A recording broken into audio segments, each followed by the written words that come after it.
يا خفيف فرتون بريما يا براه بالشدة لغو أركي أيضا سرويلكي لغلا بحي إلا يهدنا لما قرانا يعيد سرويلكاسي كلا بحضي بلسي وحا لغو شيغيا إن شيطامينتي لصوفة الصحايا كلا هادين مركي هوري سرويل قبتي كنها أو بشي رمضان نوعها وداد أيا إمينكا waxaa la arkayaa isaga oo soo xidhay surweel googarad la moodo oo ay ku sawiran tahay sakiin iyo sidoo kale shaati kii aad moodid inuu ka soo dhacay Istiyaam Cabdalla Buurane qaybtaasi waa qaybtii markii shaydaamada waaweyn la soo fasaxay balan dib u eegno qaybtii shaydaamada yaryar ee bishii Ramadaan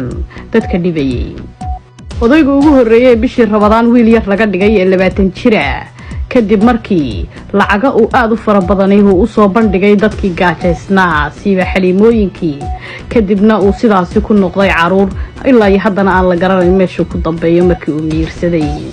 Cabdi Dhaanto ayaa markii uu garhka lahaa gabdhuhu ay crash ku ahaayeen hase ahaatee markuu garhka iska xiro waxa uu ekaaday jiirka dabadiisa sidaasi darteedna gabdhuhu waxay ugu baaqeen inuu walaalkood yahay naagti ninkeeda madaxa kaga istaagtay qoraaladiisina soo bandhigtay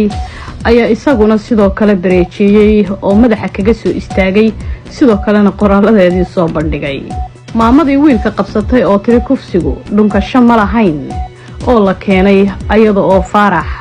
dhunkasho timaha kaga xiirtay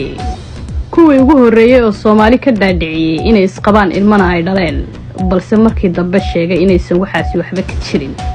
hawadana filinkaasi loo laalay Aaba Daahir oo la arkay bishii Ramadaan intii lagu guda jiray isaga oo caquuba ka soo baxday bidaartii timihii wajigii intuba ay isbedeleen waa caquubadii uu ka galay xaaskiisa kadib markii uu muuqaal ka soo qarxiyay tiisii horena uu soo dayacay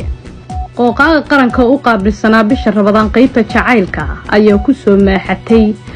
qalanka Soomaali in uu jeclaa kadibna gaajadu ay xasuusisay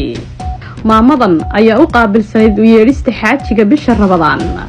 kadib markii ay telefoon u dirto afradoo saacad ka dhiman tahay una yeeri jirtay halkaasi isaguna uu sii carari jiray sheeshe oo bishii Ramadaan ciyaalka daacun caruurood ku riday bariis macal qasaasilkiisii isugu daray hase yeeshee ilmaha dhammaantood ay sheegeen inay dhuunta xanuunayso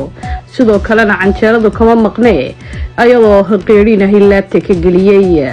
sidoo kale saambuusku kama maqnayo burka ciyaalka waxa uu sameeyay saambuusa iyo bur loo kala garan waayay bini aadan iyo xayawaan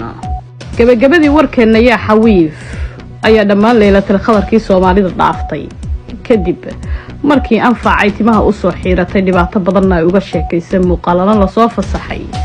rag iyo weynna ay mudaharaadeen hase yeeshee filinkaasi uu ku soo dhamaaday waxba kaba jiraan leelatul khadarkiina waa ku dhaafay intaan dubi kurmi doono intaasi waa wararkii guud oo hore u soo aragnay sidaas iyo nabadgelyo copy link share like follow ciao